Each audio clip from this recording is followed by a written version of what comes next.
Getting over a fight.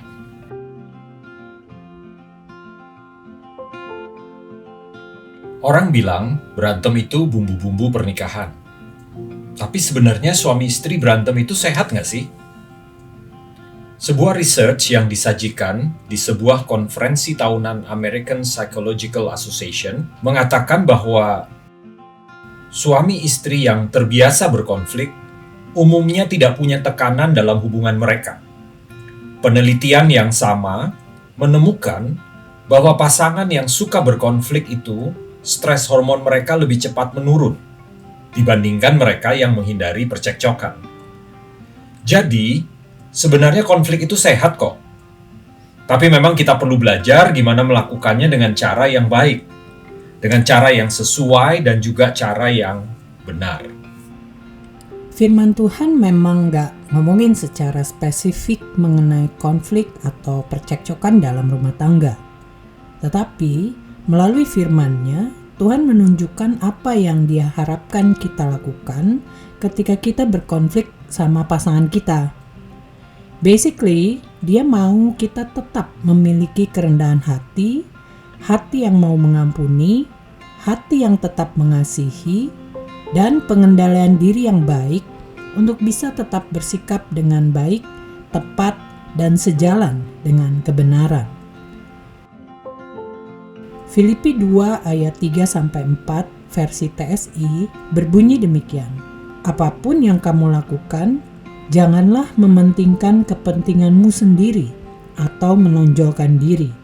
Utamakanlah kepentingan setiap saudara seiman lebih daripada kepentinganmu sendiri, dan tetaplah rendah hati. Janganlah kamu hanya sibuk memikirkan keperluanmu sendiri, tetapi pikirkanlah juga keperluan orang lain. Meskipun kita bisa punya banyak kesamaan dengan pasangan kita, seperti hobi, makanan dan minuman favorit, jenis film dan buku yang kita suka misalnya, dan juga nilai ataupun personalitas, kita tetap dua individu yang berbeda dengan keunikan kita masing-masing. Kita berasal dari latar belakang yang berbeda, kita beroperasi dan punya cara belajar yang berbeda. Dan kita melihat apa yang terjadi di sekeliling kita dan juga hidup kita dari dua mata yang berbeda juga. Belum lagi, fakta fundamental dari manusia yaitu satu pria dan satu wanita. Dan kalau kita jujur, ini semua pasti akan bisa membuat kita berkonflik sama pasangan kita dari waktu ke waktu.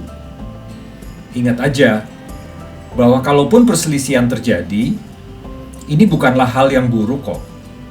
Ini juga bukan berarti kita sama pasangan kita sudah nggak cocok. Jadi jangan buru-buru buat kesimpulan dan keputusan yang emosional.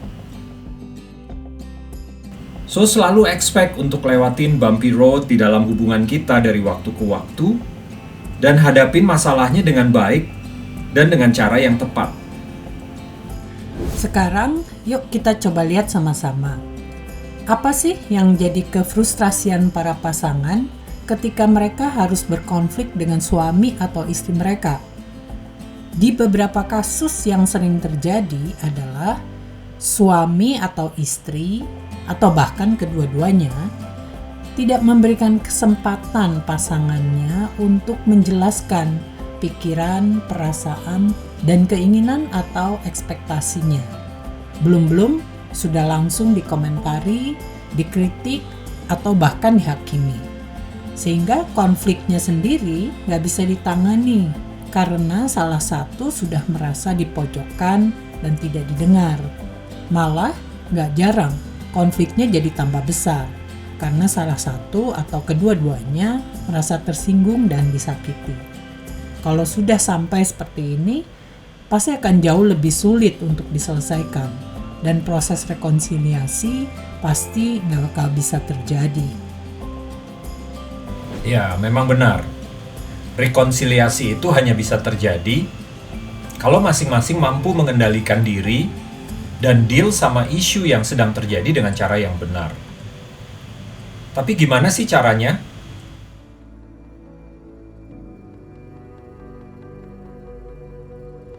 melatih diri untuk tidak trigger emosi pasangan kita melalui perkataan, tindakan, dan juga bahasa tubuh kita.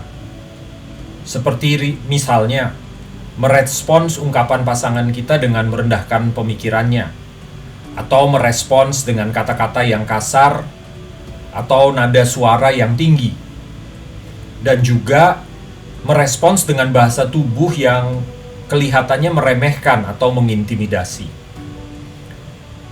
Sesungguhnya, kalau kita mau memiliki konflik yang sehat, itu harus didasari dengan prinsip kasih. Seperti yang disebutkan di Kolose 3 ayat 12 sampai 14. Karena itu, sebagai orang-orang pilihan Allah yang dikuduskan dan dikasihinya, kenakanlah belas kasihan, kemurahan, kerendahan hati, kelemah lembutan, dan kesabaran. Sabarlah kamu seorang terhadap yang lain, dan ampunilah seorang akan yang lain apabila yang seorang menaruh dendam terhadap yang lain. Sama seperti Tuhan telah mengampuni kamu, perbuatlah juga demikian. Ayat 14, di atas semuanya itu, kenakanlah kasih, sebagai pengikat yang mempersatukan dan menyempurnakan. Dengan melatih diri kita untuk mengaplikasikan prinsip-prinsip di ayat ini, dengan taat dan setia, maka konflik yang terjadi tersebut bisa menghasilkan pertumbuhan dan perubahan. Dalam hal apa? Dalam hal cara pandang dan karakter kita masing-masing. Bukan malah menciptakan perpecahan. Oke, sekarang kita coba terjemahkan prinsip-prinsip ini ke dalam langkah-langkah praktisnya. Kasih secara praktis bisa kita wujudkan dalam tindakan nyata, yaitu dengan mengutamakan kepentingan orang lain terlebih dahulu. Dalam hal konflik, yang bisa dilakukan adalah kita memberi kesempatan untuk pasangan kita yang lebih dahulu mengekspresikan apa yang menjadi pikiran, perasaan, dan juga keinginannya.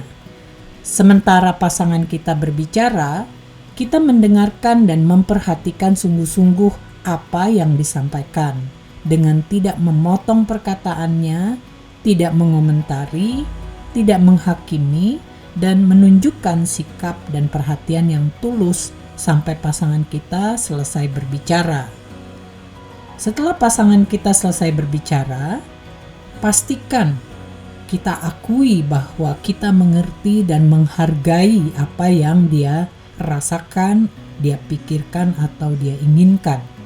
Meskipun terkadang bagi diri kita sendiri, kita belum setuju dengan hal-hal tersebut. Ketidaksetujuan kita ini jangan diungkapkan langsung saat itu.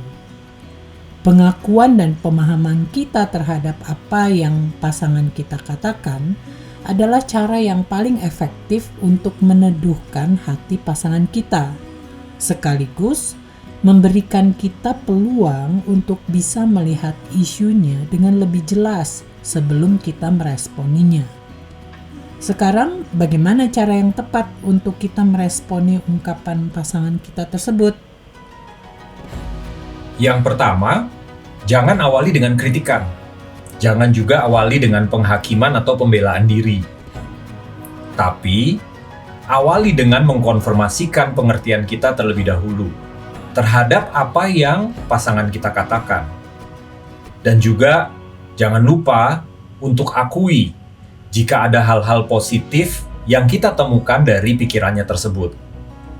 Kemudian, baru kita mengekspresikan pemikiran, perasaan, dan keinginan kita terhadap isu yang sedang terjadi tanpa berusaha untuk membuat pasangan kita harus menerima pendapat kita. Hal ini yang kita sebut sebagai proses saling bertukar. Bertukar perasaan, bertukar pikiran, dan bertukar kehendak atau bertukar ide.